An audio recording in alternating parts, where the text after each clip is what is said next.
দায়িত্ব পালন করছেন এমন সাথী ও বন্ধুগণ, সর্বপ্রথম মহান রব্বুল আলামিনের শাহী দরবারে লাখ কোটি শুকরিয়া আদায় করছি, যিনি আমাদেরকে আজকের এই গণসমাবেশে ইনসাফ ভিত্তিক রাষ্ট্র প্রতিষ্ঠার প্রত্যয় নিয়ে বৈষম্য মুক্ত রাষ্ট্র প্রতিষ্ঠার শপথ নিয়ে এই গণসমাবেশে যোগদান করার, পার্টিসিপেট করার তৌফিক এনায়েত করেছেন।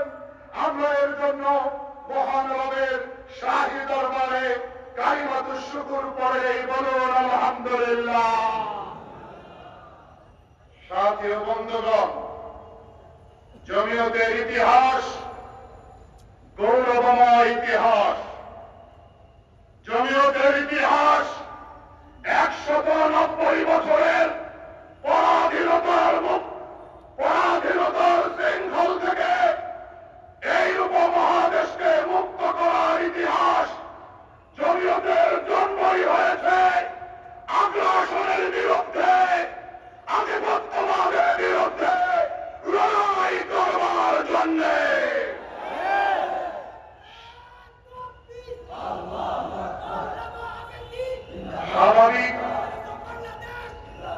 স্বাভাবিক নিয়মেই 2024-এর গণবিপ্লবেও জমিয়ত ছাত্র জনতার সঙ্গে মিশে গিয়ে ফ্যাসিবাদ বিরোধী লড়াইয়ে অবতীর্ণ হয়েছে।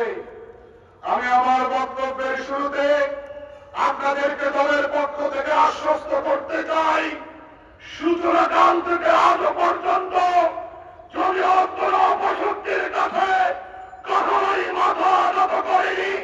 ইনশাআল্লাহ সুম্মা ইনশাআল্লাহ ভবিষ্যতেও কোন অপশক্তির কাছে, কোন বাতিল মতাদর্শের কাছে জমিয়ত মাথা নত করবে না, মাথা নত করবে না।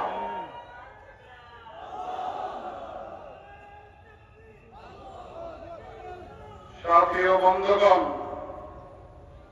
বিগত 16-17 বছরের ইতিহাস অসহনীয় দমন পীড়নের ইতিহাস, আমাদের টুটি চেপে ধরার ইতিহাস, আমাদের কথা বলার, মত প্রকাশের স্বাধীনতা হরণ করার ইতিহাস, প্রজন্মের ভোটাধিকার হরণ করার ইতিহাস, ন্যায় বিচার থেকে মানুষকে দীর্ঘকাল বঞ্চিত করে রাখার ইতিহাস।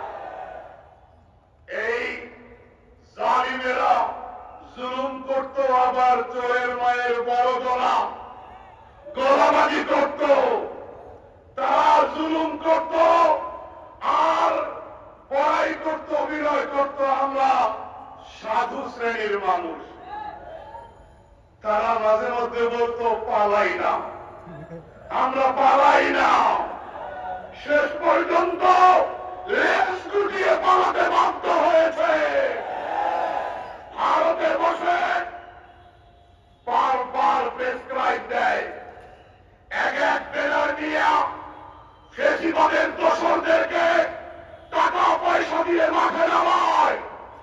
আমরা আবারও বলছি, প্রয়োজনে আরো রক্ত গঙ্গা হয়ে যাবে।